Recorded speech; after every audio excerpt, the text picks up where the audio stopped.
जिसका बेटा था अमित और बहू का नाम था अमृता। सुमित्रा जी की बहू की बातें सुनकर ऐसा लगता था कि जैसे वो बहुत इंटेलिजेंट है, क्योंकि उससे कभी भी कोई भी सवाल पूछो फट से जवाब दे देती थी। अरे भाई, उसके जवाब से तो गूगल भी पीछे रह जाता था। और इसलिए कम से कम सुमित्रा जी के घर में तो किसी को भी गूगल की जरूरत ही नहीं पड़ती थी। जब भी घर में कोई बात चलती, कोई कुछ भी कहता, तो अमृता फट से कह देती, ये तो मेरे साथ भी हुआ था, मुझे इसके बारे में सब मालूम है। एक दिन सुमित्रा जी अमित और अपनी बहू अमृता के साथ अमित के बुआ जी, फूफा जी यानी कि मुकेश और उर्मिला जी के यहाँ पर मिलने के लिए गए। अरे बहुत अच्छा किया अमित बेटा, इतने दिनों के बाद आए हो तुम। हाँ सुमित्रा भाभी, कभी तो आ जाया करिए अपने बच्चों को लेकर। आपकी बहू के आने से तो हमारे घर में भी रौनक आ गई है। वो क्या है ना, अमित ऑफिस के काम में बहुत बिजी रहता है, इसलिए उससे तो वक्त ही नहीं मिल पाता। अच्छा, लगता है नौकरी काफी मुश्किल है अमित की। अरे नहीं नहीं फूफा जी, ऐसी कोई बात नहीं है। आप तो जानते हैं ना प्राइवेट जॉब में कितना काम होता है। अरे कोई समझे ना समझे, मुझे तो पता है प्राइवेट नौकरी में इतना काम करना पड़ता है कि इंसान की आफत आ जाती है। लेकिन बेटा, तुमने तो कभी जॉब की ही नहीं, तुम्हें कैसे पता?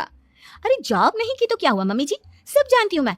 सबसे पहले ऑफिस में जाओ, वहां पर अपनी एंट्री डालो, उसके बाद दिन भर सिस्टम पर बैठकर काम करो।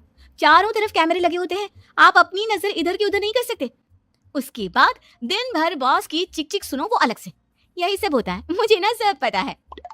अरे बहू रानी तो काफी इंटेलिजेंट है, हर बात की खबर है इसको। थोड़ी देर बाद, अब देखिए सुमित्रा भाभी, इतने दिनों के बाद आई हैं आप, खाना खाकर ही जाना, ऐसे तो मैं आपको जाने नहीं दूंगी। वैसे बुआ जी, खाने में क्या बनाया है? वो क्या है ना बेटा, आज तुम्हारी बुआ जी की तबीयत थोड़ी ठीक नहीं थी, इसलिए हमने सोचा कि जब तुम लोग यहाँ आ जाओगे तो बाहर से खाना मंगवा लेंगे और साथ में बैठकर खाएंगे। लेकिन बस प्रॉब्लम इतनी सी है कि मुझे बाहर से खाना ऑर्डर करना नहीं आता। सोचा जब अमित आएगा तो उसी को बोल दूंगी। अरे मुझे आता है ना, मैं कर देती हूँ ऑर्डर। बताइए क्या क्या मंगाना है आपको? इटालियन, कॉन्टिनेंटल, इंडियन, पंजाबी, सब पता है मुझे। क्या बात है बहू, क्या घर में भी खाना रोज बाहर से ऑर्डर करती हो? अरे नहीं नहीं बुआ जी, ऐसी कोई बात नहीं है, बस मुझे ना सब पता है। कोई बात नहीं अमृता, मैं अपने फोन से ऑर्डर कर देता हूँ।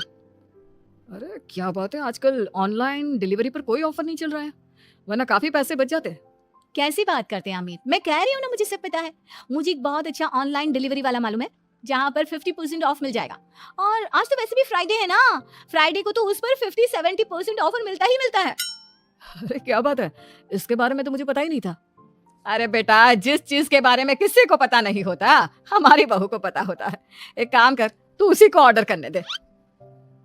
क्या बात है अमृता बेटा, तुम तो बहुत इंटेलिजेंट हो, सब कुछ जानती हो। कुछ दिनों के बाद सुमित्रा जी की कुछ सहेलियां उनसे मिलने के लिए आती हैं।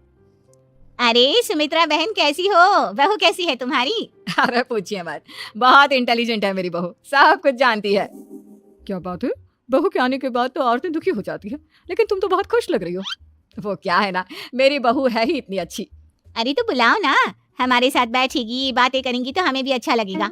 सुमित्रा जी अमृता को बाहर बुलाती हैं और उसके बाद सब लोग बातें करने लगते हैं। क्या बताऊं, कुछ दिनों से घुटनों में इतना दर्द हो रहा है कि चला भी नहीं जाता। अब बुढ़ापे में तो ये सब चलता ही रहता है, क्या कर सकते हैं। आंटी जी, आप योगा करिए, योगा और साथ में ना काले तिल खाया करिए, आपके घुटनों का दर्द भाग जाएगा। लेकिन तुमको ये सब कैसे पता बेटा? अरे मेरे भी घुटनों में दर्द होने लगा था, मैंने योगा किया और काले तिल के साथ गुड़ मिलाकर उनके लड्डू बनाकर खाए, एकदम ठीक हो गए हैं मेरे पैर। अमृता, ये तुम क्या कह रही हो? इतनी कम उम्र में तुम्हारे पैरों में दर्द कैसे हो सकता है? अरे मम्मी जी सच कह रही हूँ, एक बार अगर कोई ये नुस्खा अपना लेना बस मजा आ जाए। ठीक है बेटा, अगर तुम कहती हो तो मैं ये करके देखती हूँ। मुझे सब पता है आंटी जी, ये मेरे साथ हो चुका है, इसीलिए तो बता रही हूँ मैं आपको, ऐसे नहीं बताती किसी को। कुछ दिनों के बाद अमित अमृता को अपने दोस्तों के साथ घूमने के लिए ले जाता है। क्या यार, क्या जिंदगी हो गई है, सारा दिन ऑफिस का काम करते रहो, अपनी हेल्थ पर तो ध्यान ही नहीं दे सकते। अरे क्यों नहीं दे सकते अपनी हेल्थ पर ध्यान, सब दे सकते हैं, इंसान चाहे तो कुछ भी कर सकता है। क्या बात है भाभी, आप इतनी श्योरिटी के साथ कैसे कह सकती हैं? अरे आजकल ना एक से एक एप्लीकेशन है मार्केट में, और जानते हैं उसमें कुछ एक्सरसाइज तो ऐसी बताते हैं जिन्हें आप अपने ऑफिस में बैठे बैठे, मेरा मतलब लैपटॉप पर काम करते करते भी कर सकते हैं। अमृता, ऐसी एक्सरसाइज के बारे में तो मुझे भी नहीं पता था, तुम्हें कैसे मालूम? अरे मुझे सब पता है, हर चीज की खबर रखती हूँ मैं, जानते हैं ना आप। लेकिन ऐसी कौन सी एप्लीकेशन है और ऐसी कौन सी एक्सरसाइज है भाभी?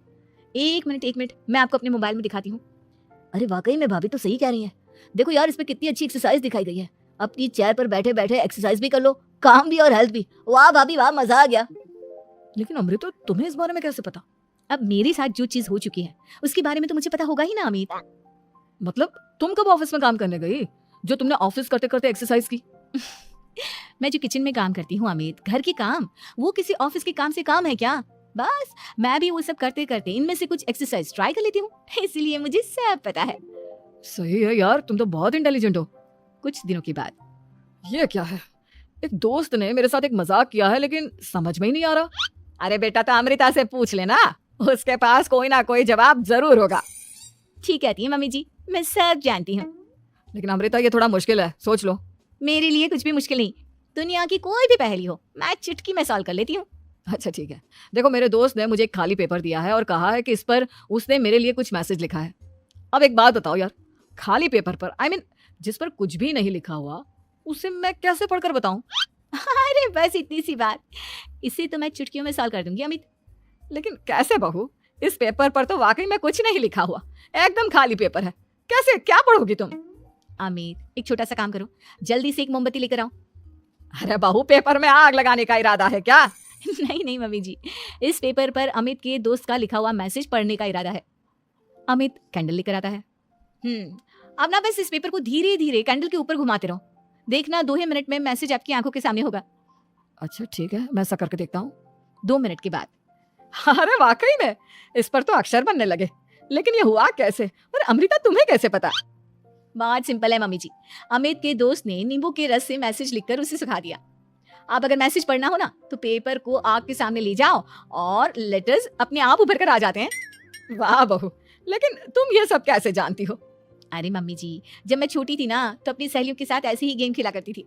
ये तो मेरे साथ कितनी बार हो चुका है, मुझे सब पता है।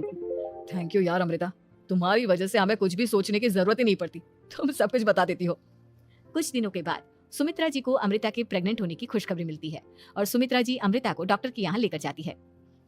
देखिए सुमित्रा जी, आपकी बहू की तबीयत बिल्कुल ठीक है, किसी भी तरह की चिंता करने की कोई जरूरत नहीं है, लेकिन हाँ, उनको आयरन वाली डाइट खाने की बहुत जरूरत है। ठीक है डॉक्टर साहब, आप बता दीजिए मैं अपनी बहू को क्या क्या खिलाऊं ताकि उसकी तबीयत ठीक रहे और आने वाले बच्चे की भी। अरे मम्मी जी, इसमें डॉक्टर से पूछने की क्या जरूरत है? किशमिश है, अनार है, पालक है, ये सब खाना चाहिए, आयरन का लेवल बिल्कुल बराबर रहता है। अरे वाह, आपकी बहू तो सब कुछ पहले से ही जानती है। ये तो बहुत अच्छी बात है। देखो, आयरन के साथ तुम्हें कैल्शियम भी खाना होगा। जानती हूँ मैं, अगर आयरन की खाली सप्लीमेंट लेते हैं और कैल्शियम नहीं लेते तो बॉडी उसे अच्छे से एब्जॉर्ब नहीं कर पाती, सब पता है मुझे। बहू ये भी मालूम है? हाँ मम्मी जी, आप तो जानती है ना, मुझे सब पता है। आपकी बहू की बातें सुनकर अच्छा लग रहा है। मुझे ऐसी बहुत कम लड़कियां मिलती हैं जिन्हें इतनी नॉलेज होती है, सारे सवालों के जवाब देती है, और हमारे इंडिया में तो वैसे भी हालात बहुत खराब है। बिल्कुल ठीक कह रहे हैं आप डॉक्टर साहब, लेकिन मैं उन लड़कियों की तरह नहीं हूँ, बहुत ख्याल रखती हूँ मैं हर चीज का। और जानती हैं आप, हमारे घर में तो किसी को किसी चीज के बारे में गूगल करने की जरूरत ही नहीं पड़ती। बिल्कुल ठीक कह रही है अमृता, अरे कुछ भी पूछ लो, इसे सब पता होता है। अरे वाह, तुम तो बड़ी कमाल की लड़की हो। चलो, ये तो बहुत अच्छी बात है, लेकिन फिर भी डॉक्टर की सलाह पर पूरा ध्यान देना चाहिए। वैसे क्या चाहिए तुम्हें, बेटा या बेटी? अरे डॉक्टर साहब, कुछ भी हो जाए, बस बच्चा अच्छे से हो जाना चाहिए। मुझे तो दोनों में से किसी से कोई भी परेशानी नहीं। और सुमित्रा जी आप? डॉक्टर मैडम, मुझे तो लड़के और लड़की में कभी भेद करने की आदत ही नहीं है, पोता आए या पोती, मेरे लिए तो दोनों एक बराबर है। सुनकर अच्छा लगा। वैसे आप जानती हैं, हमारे यहाँ पर तो लोगों को बड़ी बेचैनी रहती है ये जानने की कि पेट में लड़का है या लड़की, लेकिन विदेशों में ऐसा नहीं होता। हाँ, वहाँ पर तो सब कुछ पहले से ही बता देते हैं ना, ये भी कोई बात हुई भला? लेकिन तुम्हें कैसे पता कि वहाँ पर सब कुछ पहले ही बता देते हैं? अच्छा हाँ, तुम तो सब कुछ पहले से ही जानती हो ना, तुम्हारे साथ तो सब कुछ पहले से ही हो चुका होता है। नहीं मम्मी जी, ये तो मेरे साथ पहली बार हो रहा है, इसलिए मैं ये डायलॉग नहीं बोल सकती। अमृता की बात सुनकर सुमित्रा और डॉक्टर दोनों हंसने लगते हैं। अगर हमारी वीडियो आपको अच्छी लगी तो ऐसी ही वीडियो देखने के लिए हमारे चैनल को सब्सक्राइब करें।